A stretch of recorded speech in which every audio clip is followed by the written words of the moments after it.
Very good morning. Very good morning. चलिए बेटा start करते हैं। हम बात कर रहे थे अकाउंटिंग स्टैंडर्ड 19 लीज अकाउंटिंग। तो लीज अकाउंटिंग में जो सबसे पहले हमने बात की थी वो हमने कहा था कि लीज दो तरह का होता है, एक ऑपरेटिंग लीज, एक फाइनेंस लीज। ऑपरेटिंग लीज वो वाला लीज होता है जो फाइनेंस लीज नहीं होता है। और फाइनेंस लीज कौन सा है ये कैसे पता चलेगा, उसके लिए हमने 5 इंडिकेटर्स देखे थे कि अगर ये 5 में से कोई भी ऐसा ऑप्शन हमें इंडिकेट करता है कि ये फाइनेंस लीज है तो हम उसे फाइनेंस लीज मान लेंगे। ठीक है। फिर हमने कहा फाइनेंस लीज में रिस्क ऑन रिवार्ड लेसी को ट्रांसफर हो जाते हैं, मतलब लेसी को असेट का डीम डॉलर मान लिया जाता है। लेसी को डीम डॉलर मान लिया जाता है मतलब असेट किसकी बुक में रिकॉर्ड की जाएगी, असेट लेसी की बुक में रिकॉर्ड की जाएगी। कौन सी वैल्यू पे रिकॉर्ड की जाएगी, तो बोले at a price lower of following, इन दोनों में से कम पे रिकॉर्ड की जाएगी। किसमें कम पे रिकॉर्ड की जाएगी, तो बोले प्रेजेंट वैल्यू ऑफ, जितना लेसी पेमेंट कर रहा है that is lease rental plus guaranteed residual value. दूसरा, लेसर के यहां पे कैसे रिकॉर्ड किया जाएगा, लेसर के यहां पे लेसी के अकाउंट में अमाउंट रिकॉर्ड की जाएगी नेट इन्वेस्टमेंट पे। नेट इन्वेस्टमेंट मतलब lease rental plus GRV plus UGRV की प्रेजेंट वैल्यू पे रिकॉर्ड किया जाएगा। लेसी के यहां पे जो आपने प्रेजेंट वैल्यू निकाली उसको कंपेयर किया जाएगा fair value at the inception of lease, दोनों में से जो भी अमाउंट कम हो उस पे आप रिकॉर्ड कर दोगे। ठीक है साहब, ये बात हमने कल तक कर ली थी। अब एक प्रॉपर क्वेश्चन की अकाउंटिंग किस तरह से करनी होती है हमें लेसी की बुक में, इसके लिए फटाफट से हम एक एग्जाम्पल देखते हैं। फटाफट से देखिए problem question number 1 page number 67, question number 1 मिल गया सभी को।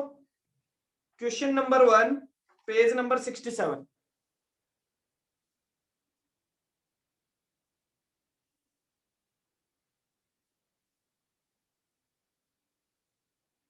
Yes sir. ये कहता है साहब Milind Softex Limited has taken the asset on lease from ABC Impex. Milind Softex Limited ने एक असेट को लीज पे लिया है एबीसी इंपेक्स लिमिटेड से। The following information is given below. Information क्या क्या दी हुई है, लीज टर्म, लीज टर्म है साहब 4 इयर्स का।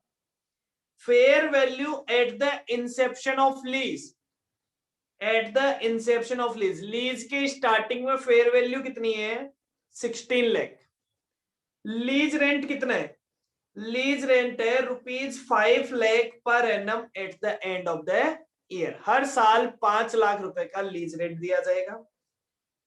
गारंटीड रेजिडुअल वैल्यू है 1 लाख और एक्सपेक्टेड रेजिडुअल वैल्यू है 2 लाख। तो अनगारंटीड रेजिडुअल वैल्यू कितनी है, गारंटीड 1 लाख, एक्सपेक्टेड 2 लाख, तो अनगारंटीड रेजिडुअल वैल्यू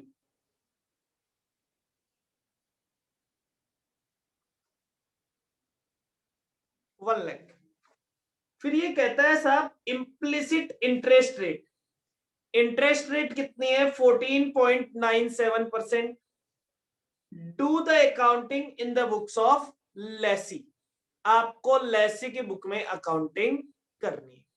अब लेसी की बुक में अकाउंटिंग करने के लिए सबसे पहला काम होगा कि साहब आपको प्रेजेंट वैल्यू निकालनी पड़ेगी किसकी, lease rental plus guaranteed residual value at the end of lease term. चलिए साहब, तो हम कहते हैं सॉल्यूशन देखिएगा किस तरह से हमें पूरा सॉल्यूशन करना है।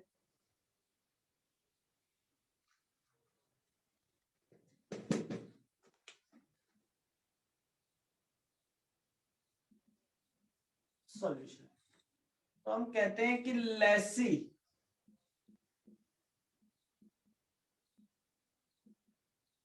records the asset at lower lessee asset को रिकॉर्ड करेगा लोअर ऑफ, किसके लोअर पे?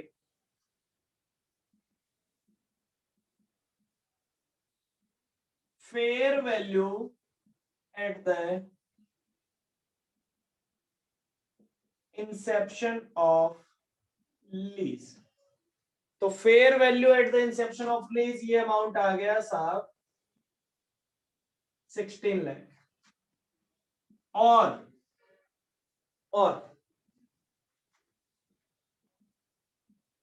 Present value of lease rental and GR, ये कितना है साहब? तो इसको कंपेयर कर लेते हैं, निकाल लेते हैं। ईयर नंबर 1, 2, 3 एंड 4, ठीक है सर। उसके बाद अमाउंट, पहले साल 5 लाख का लीज रेंटल, दूसरे साल भी 5 लाख का, तीसरे साल भी 5 लाख का। फोर्थ ईयर का अमाउंट कितना होगा? फोर्थ ईयर का अमाउंट होगा 5 लाख का तो लीज रेंटल, 5 लाख का तो लीज रेंटल प्लस 5 लाख से plus 1 lakh guaranteed residual value. तो फोर्थ ईयर में अमाउंट हो जाएगा 6 लाख, ठीक है sir. PV factor, present value factor, PV factor की वैल्यू कितनी होगी? पीवी फैक्टर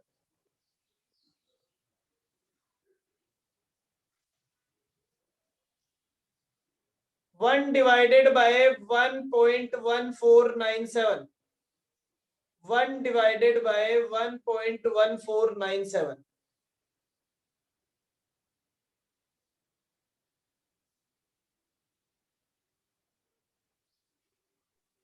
सर 0.8698, 0.8698, 0.7565, 7565, 0.6580,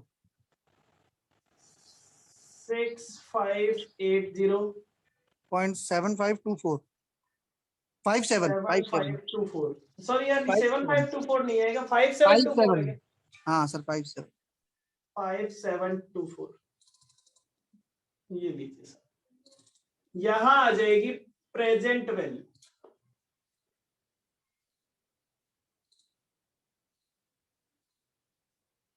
मल्टीप्लाई करके प्रेजेंट वैल्यू बता दीजिए।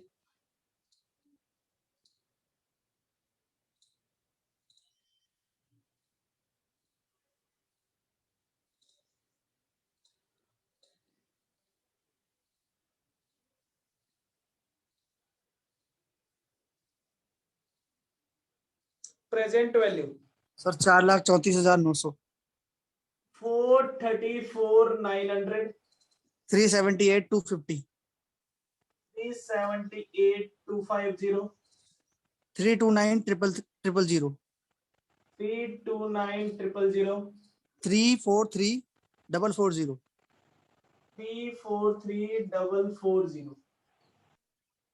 टोटल बता दो। 14,85,590, 14,85,590, ये लीजिए सर। तो ये आ गई आपकी प्रेजेंट वैल्यू। तो इसने मैंने कह दिया 14,85,590, whichever is lower, that is lessee recognize at 14,85,590। Lessee अपनी बुक में किस वैल्यू पे रिकॉर्ड करेगा? 14,85,590। डन। ये हो गया सबसे पहला काम जो आपको करना है। क्लियर? इतना नोट कीजिए, फिर थोड़ा सा आगे करते हैं।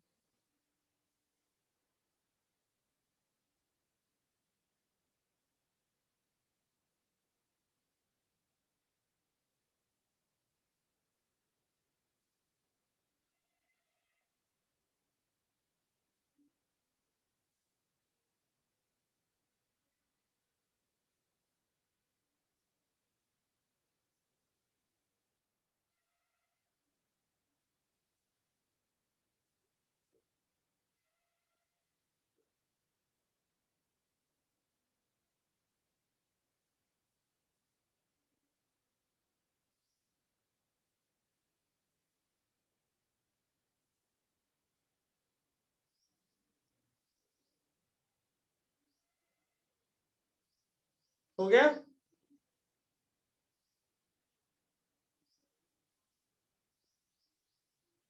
डन।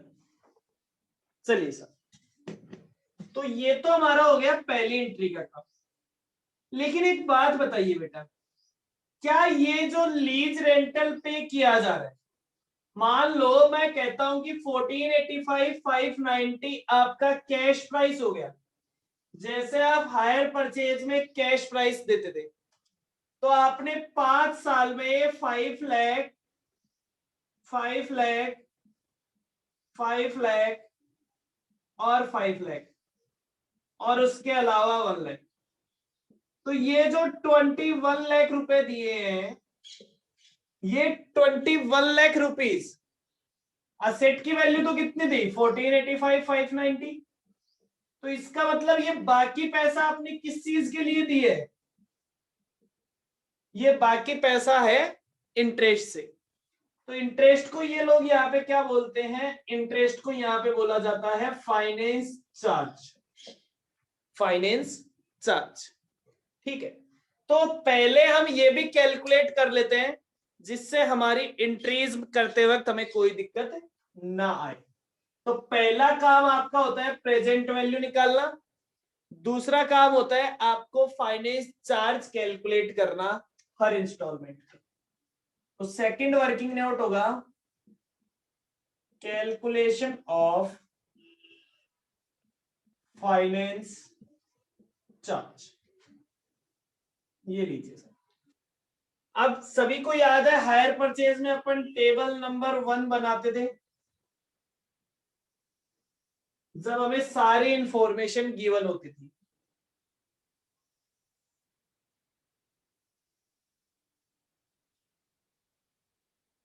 वहां पे इंस्टॉलमेंट बोलते थे, यहां पे नंबर ऑफ, या यहां पे लिख देंगे डेट, कौन सी डेट को दिया जा रहा है। डेट के बाद outstanding lease rental at the beginning.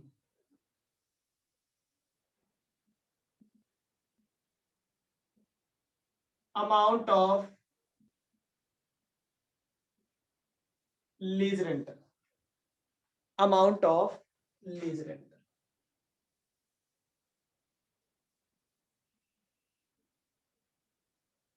Calculation of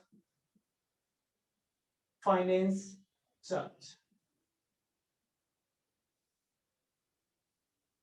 और ये आएगा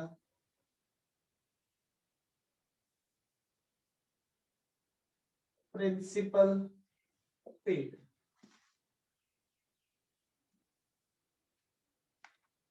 यहां पे डाउन पेमेंट होता नहीं है, तो फर्स्ट, सेकंड, थर्ड और फोर्थ, स्टार्टिंग में सबसे पहला अमाउंट हमने कितना लिखा था? सबसे पहला अमाउंट हमने लिखा था 14,85,590।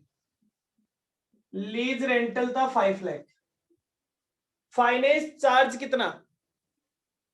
तो 14,85,590 का 14.97%, 14.97%।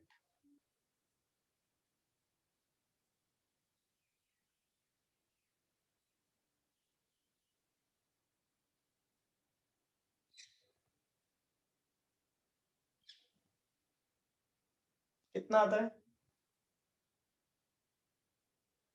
222,393। 222,393, ठीक है। तो ये कितना रह जाएगा? ये रह जाएगा 277,607 पेमेंट होगी। इसमें से ये माइनस कर दो, 14,85,590 में से 277,607, कितना बैलेंस रह जाएगा? 12 लाख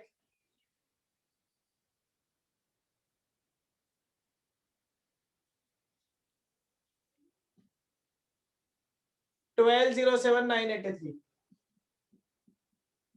12,07,983 5 लाख, ये हो जाएगा 12,07,983 का 14.97%। 12,07,983 का 14.907%। 1,80,835। 188,35 180,835 माइनस कर दो साहब इसमें से।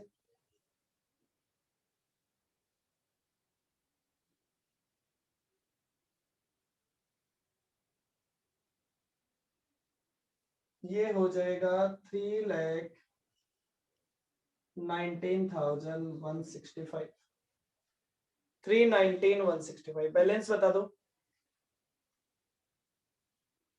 8 lakh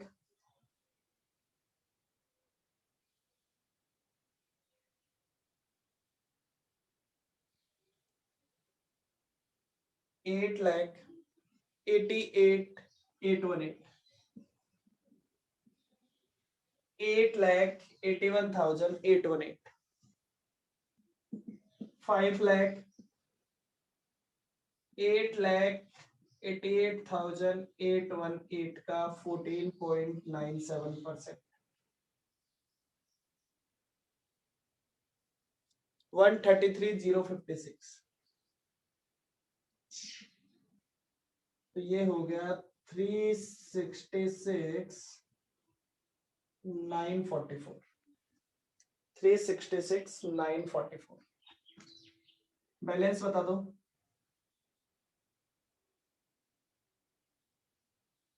5,21,874।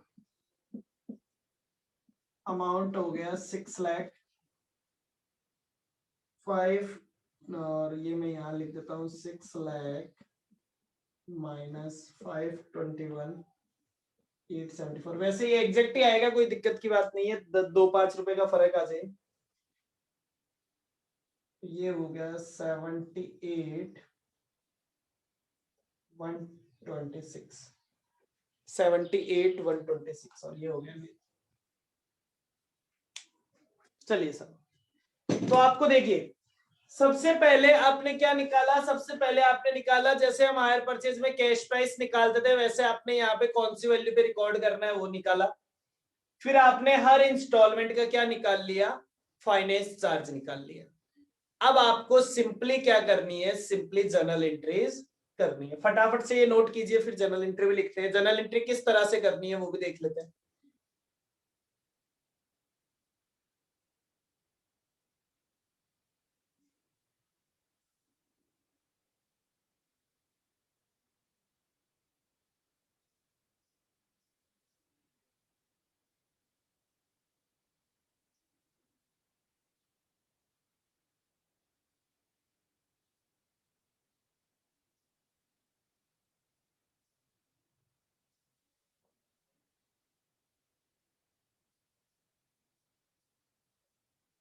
Shefali done. Okay,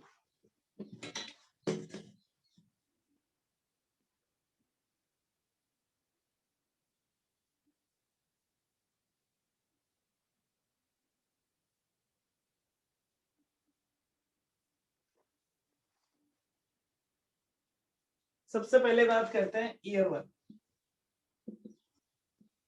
year one पहली एंट्री की जाएगी in the books of Lesi.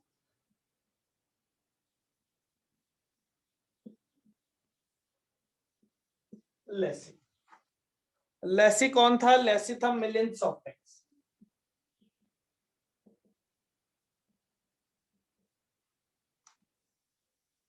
वो एंट्री करेगा साहब, एंट्री नंबर 1। सबसे पहले उसके यहाँ पे असेट आई है। असेट में क्या है साहब, उसके यहाँ पे कोई असेट, तो मैं लिख देता हूं hire asset account debit to, किससे लिए, ये असेट उसके पास आई है एबीसी इंपेक्ट से। कितने रुपए की वैल्यू है, अभी अभी हमने निकाली थी 1485 590 1485 590। एंट्री नंबर 2, ईयर एंड पे उसे लीज रेंटल मिलेगा तो वो एंट्री करता है bank account debit to, sorry pay करने वाला है, लीज रेंटल पे करेगा तो क्या एंट्री करता है वो एंट्री करता है lease rental account debit to bank account. कितना लीज रेंटल पे करता है? 5 लाख। एंट्री नंबर 3, अब इस लीज रेंटल में दो तरह की चीजें, क्या क्या है बेटा? इस लीज रेंटल में एक तो है फाइनेंस चार्ज। फाइनेंस चार्ज कितना था?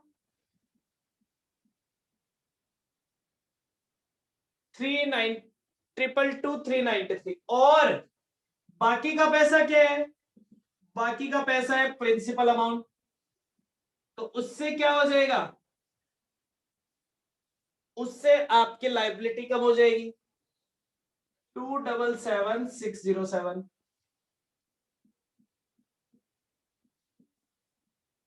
To lease rental 5 lakh.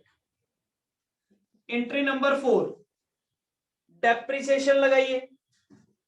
Depreciation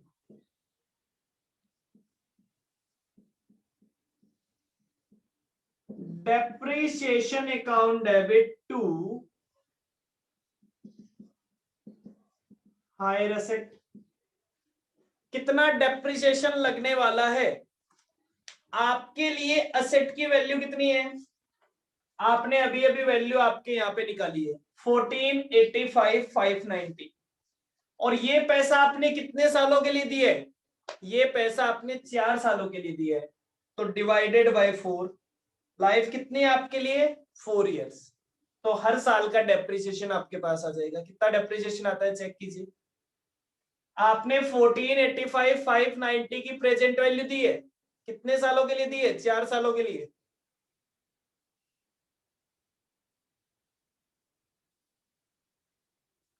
$371 $398।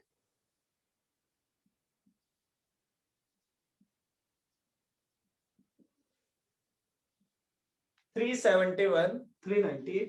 Sir depreciation वापस बताना एक बार। भाई मेरी जेब से कितना पैसा लगा? असेट को मैंने कितने रुपए में, तुम सिंपल सामान की तरह तुमने एक असेट परचेज की, कितने रुपए में परचेज की है? 1485 590 में। और लाइफ कितनी है तुम्हारे लिए उसकी? 4 साल। क्या 4 साल बाद कोई तुम्हारे लिए स्क्रैप वैल्यू बता रखी है? नहीं बता रखी। तो नहीं इसका सर। मतलब कितना डेप्रिसिएशन लग जाएगा? 4 साल में बांट दो। Yes sir. यस अगर सर। इन्होंने कह रखा होता है एसएलएम मेथड पे लगाना है 20% तो मैं 20 लगा देता। ये कहते हैं डब्ल्यूडीयू पे 20 लगाना है तो 20। इन्होंने कुछ नहीं बताया तो मेरे पास एक ही ऑप्शन बचता है, यूजफुल लाइफ से डिवाइड कर दो। ठीक है। Yes sir. Entry number 5, P and L account में चार्ज कर दो to depreciation to finance charge.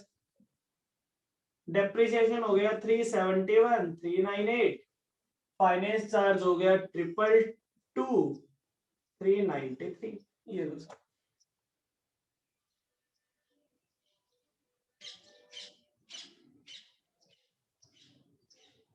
अब पहले साल ये एंट्री हो गई, दूसरे साल से ये 4 एंट्रियां होती जाएगी हर साल। जैसा हायर परचेज सेम कॉपीड है, बस तरीका थोड़ा सा चेंज है। वहां पहले इंटरेस्ट चार्ज करते थे फिर इंस्टॉलमेंट का पेमेंट करते थे, यहाँ पे हमने पहले पेमेंट दिखा दिया फिर उसको बांट दिया। कोई खास फर्क नहीं है, वो इसलिए कि क्वेश्चन हमसे ये लीज रेंटल अकाउंट बनवाता है तो लीज रेंटल अकाउंट बनाने के लिए हमने ये कर। क्लियर? अब आपको बोला जाए हायर एसेट का अकाउंट बनाओ तो बना सकते हो, एबीसी इंपेक्स का अकाउंट बनाओ तो बना सकते हो, लीज रेंटल का अकाउंट बनाओ तो आप बना सकते हो। डन। तो 3 ही अकाउंट आपसे पूछे जा सकते हैं, एबीसी इंपेक्स का अमाउंट और हायर एसेट का अकाउंट और लीज रेंटल का अकाउंट। क्लियर कर सकते हो? किसी को कोई दिक्कत है? बाकी के 3 साल और 3 साल में केवल अमाउंट चेंज करनी है और कुछ नहीं करना इन 4 एंट्रियों में, हर साल यही 4 एंट्रियों में।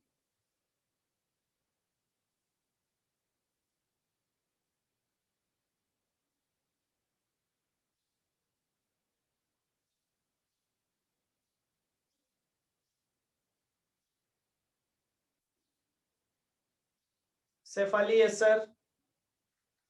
बाकी लोग चलिए, तो ये तो हमारा था साहब लेसी की बुक में। अब देखो क्वेश्चन नंबर 2। क्वेश्चन नंबर 2 पूरा क्वेश्चन एग्जैक्टली सेम लिखा हुआ है। क्वेश्चन में लिखा हुआ है Milind Softex Limited has taken the asset on lease from ABC Impex Limited. Following information: lease term 4 years, fair value at the inception 16 lakh, lease rent 5 lakh, guaranteed residual value 1 lakh, expected value 2 lakh, तो unguaranteed हो गई 1 lakh, implicit interest rate 14.97, do the accounting in the books of lesser। मतलब अगर same question में आपको laser के लिए accounting करनी होती तो आप क्या करते? क्वेश्चन एग्जैक्टली सेम है, क्वेश्चन वो का वही है, आपको अगर लेसर के लिए करना होता तो आप क्या करते? डन, ये पूरा नोट हो गया, हटा दूं?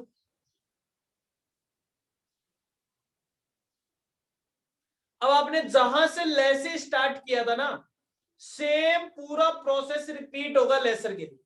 देखो कैसे।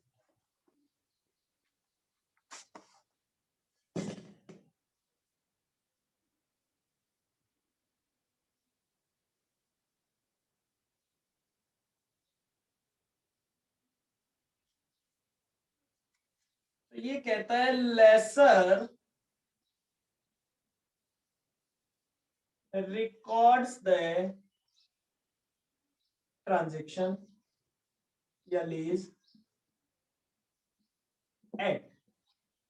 लेसर लीज को किस पे रिकॉर्ड करेगा? वो रिकॉर्ड करेगा एट नेट इन्वेस्टमेंट। अब नेट इन्वेस्टमेंट का मतलब आपको पता है, नेट इन्वेस्टमेंट का मतलब होता है प्रेजेंट वैल्यू, तो हम निकाल देते हैं कैलकुलेशन ऑफ नेट इन्वेस्टमेंट। वही टेबल बनानी है आपको, टेबल नंबर 1।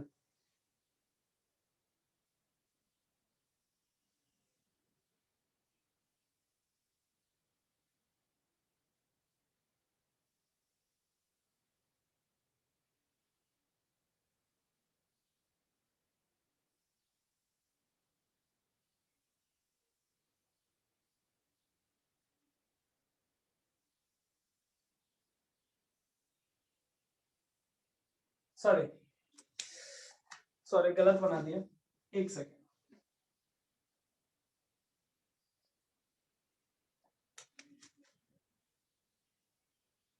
ईयर, ईयर के बाद में अमाउंट, अमाउंट के बाद में प्रेजेंट वैल्यू फैक्टर, और प्रेजेंट वैल्यू के बाद प्रेजेंट वैल्यू। ये लीजिए सर, ईयर 1 2 3 एंड 4। अमाउंट कितना है? अमाउंट है 5 लाख, 5 लाख, 5 लाख और 5 लाख। अब लास्ट ईयर में 5 लाख में कितना अमाउंट प्लस हो जाएगा? लेसी के लिए केवल गारंटीड रेजिडुअल वैल्यू होता है, लेकिन लेसर के लिए गारंटीड और अनगारंटीड दोनों वैल्यू आती है। तो इसके लिए 6 लाख था, यहां पे अमाउंट हो जाएगा 7 लाख। फैक्टर ओके वही लिखने हैं, फटाफट से बता दो जो पिछली बार लिख रखे थे, कॉपी पेस्ट करने हैं।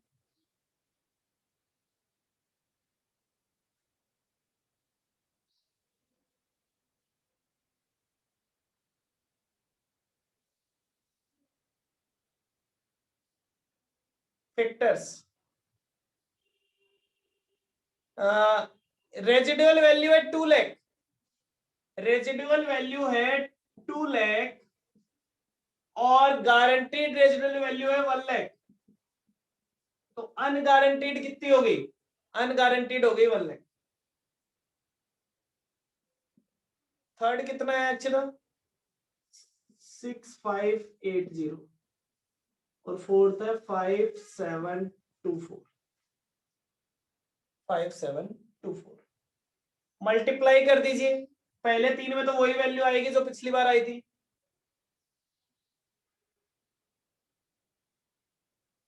ये तो हो जाएगा 3,29,000, 434,900, 434,900, 378,250 और ये लास्ट वाला थोड़ा सा चेंज हो जाएगा, लास्ट वाला थोड़ा सा चेंज हो जाएगा, 4,06,80। टोटल अमाउंट कितना हो जाएगा? टोटल अमाउंट हो जाएगा 15,42,000 समथिंग हो जाएगा क्या?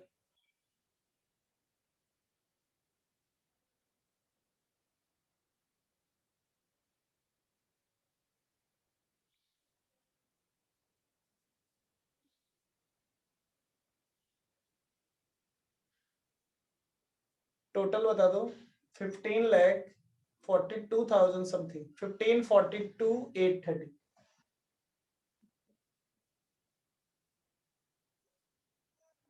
15,42,830 मतलब लेसर अपनी बुक में किस वैल्यू पे इस ट्रांजैक्शन को रिकॉर्ड करेगा? 15,42,830। अब साहब अगर उसने इस वैल्यू पे रिकॉर्ड किया है तो लेसी के लिए था फाइनेंस चार्ज, लेसर के लिए है फाइनेंस इनकम। तो अब आपको सेकंड क्या कैलकुलेट करना पड़ेगा? Calculation of finance income. ये नोट कर लिया? फटाफट से दोबारा वही टेबल बनानी है, बस स्टार्ट कहां से करनी है?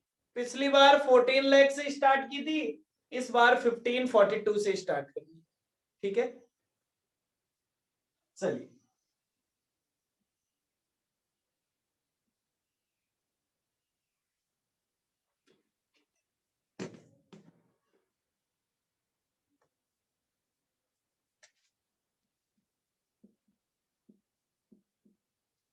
कैलकुलेशन ऑफ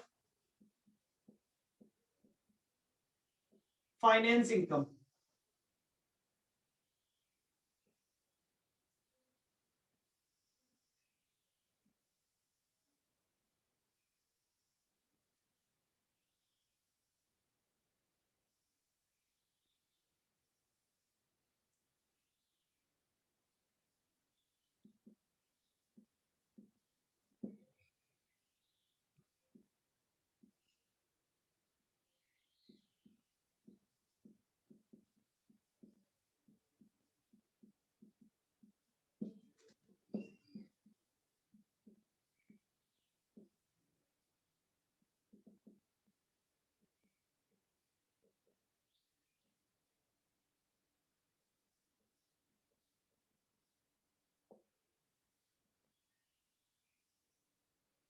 ये लीजिए सर, फर्स्ट, सेकंड, थर्ड और फोर्थ।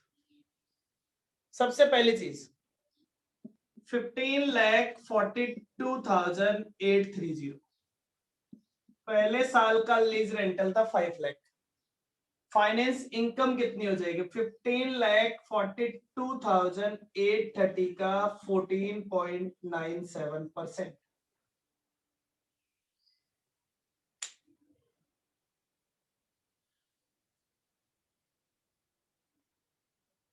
230,962, 230,962 तो बैलेंस कितना बच जाएगा? 269,038। 269,038 प्रिंसिपल हो गया, इसमें से माइनस कर दो,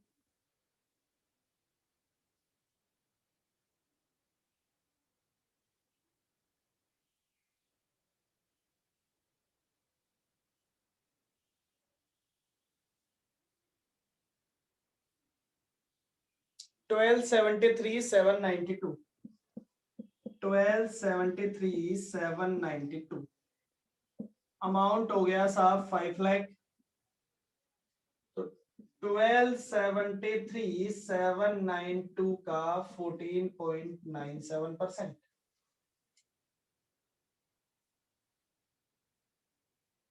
19687। 5 लाख में से ये माइनस कर दिया तो हो गया 309,313, 309,313 माइनस कर दो,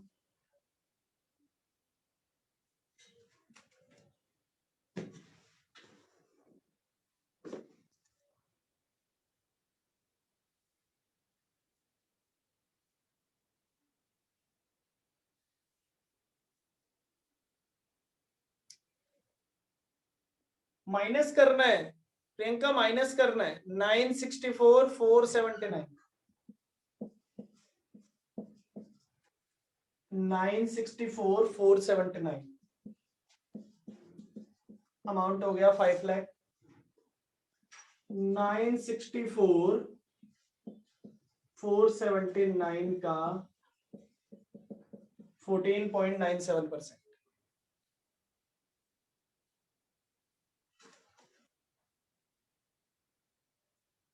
144,383।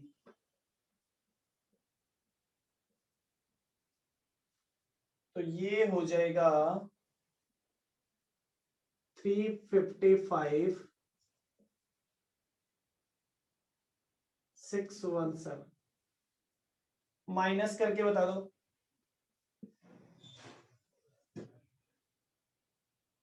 अमाउंट हो गया 7 लाख।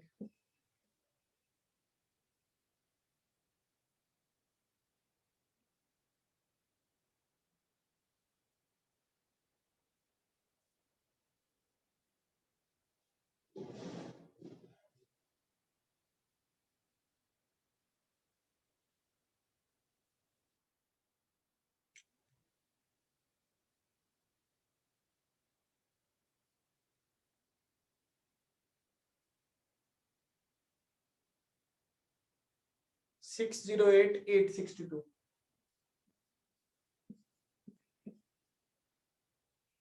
7 लाख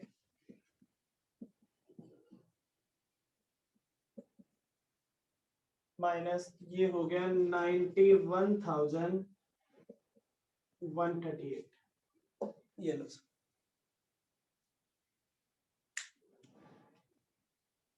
डन।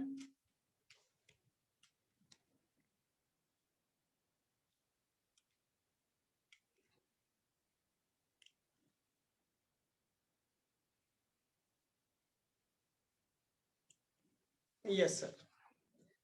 अब इसकी अकाउंटिंग एंट्रीज कैसे करते हैं, लेसी के यहाँ पे, लेसी के यहाँ पे क्या क्या लिखते हैं देख लीजिएगा, ये हटा दूं,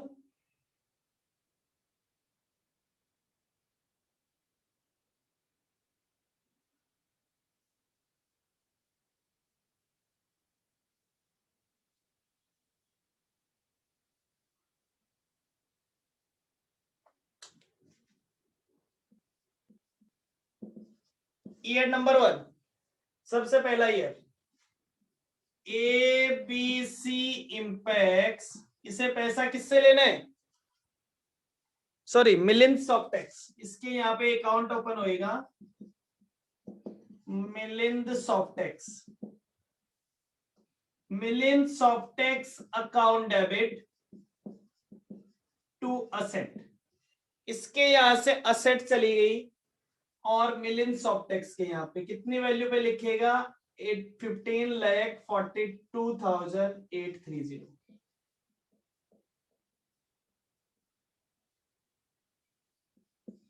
फिर उसे लीज रेंटल मिलेगा, तो bank account debit to lease rental 5 lakh. इस लीज रेंटल में दो चीजें होंगी, तो लीज रेंटल अकाउंट डेबिट, एक तो होगा साहब प्रिंसिपल अमाउंट जिससे वो कम कर देगा मिलिंद सॉफ्टेक्स को, और एक होगा इसमें फाइनेंस इनकम।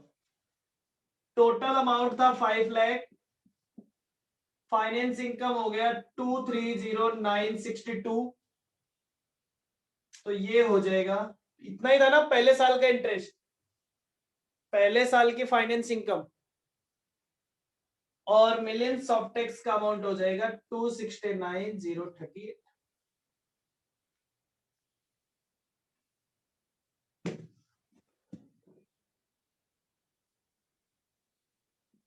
एंट्री नंबर 4, इसको डेप्रिसिएशन लगाना नहीं है, डेप्रिसिएशन इसको लगाना नहीं है, तो ये क्या करेगा, फाइनेंस इनकम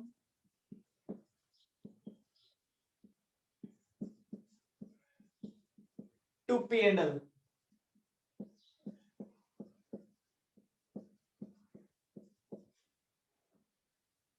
दूसरे साल से ये तीनों एंट्रियां होती जाएगी, बस दूसरे साल, तीसरे साल और चौथे साल ये तीनों एंट्रियां दोबारा हो जाएगी।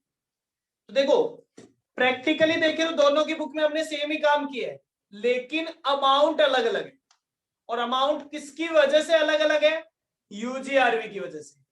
अगर यूजीआरवी नहीं होता तो हमारे दोनों क्वेश्चन के लिए हमें इतनी मेहनत नहीं करनी पड़ती, केवल एंट्री चेंज होती, बाकी कुछ भी चेंज नहीं होता। डन।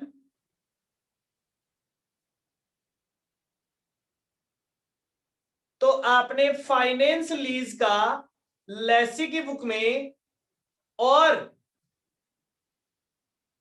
लेसर की बुक में, दोनों की बुक में अकाउंटिंग समझ लिए कि फाइनेंस लीज की अकाउंटिंग लेसी की बुक में कैसे होती है और लेसर की बुक में कैसे होती है। क्लियर, कोई दिक्कत?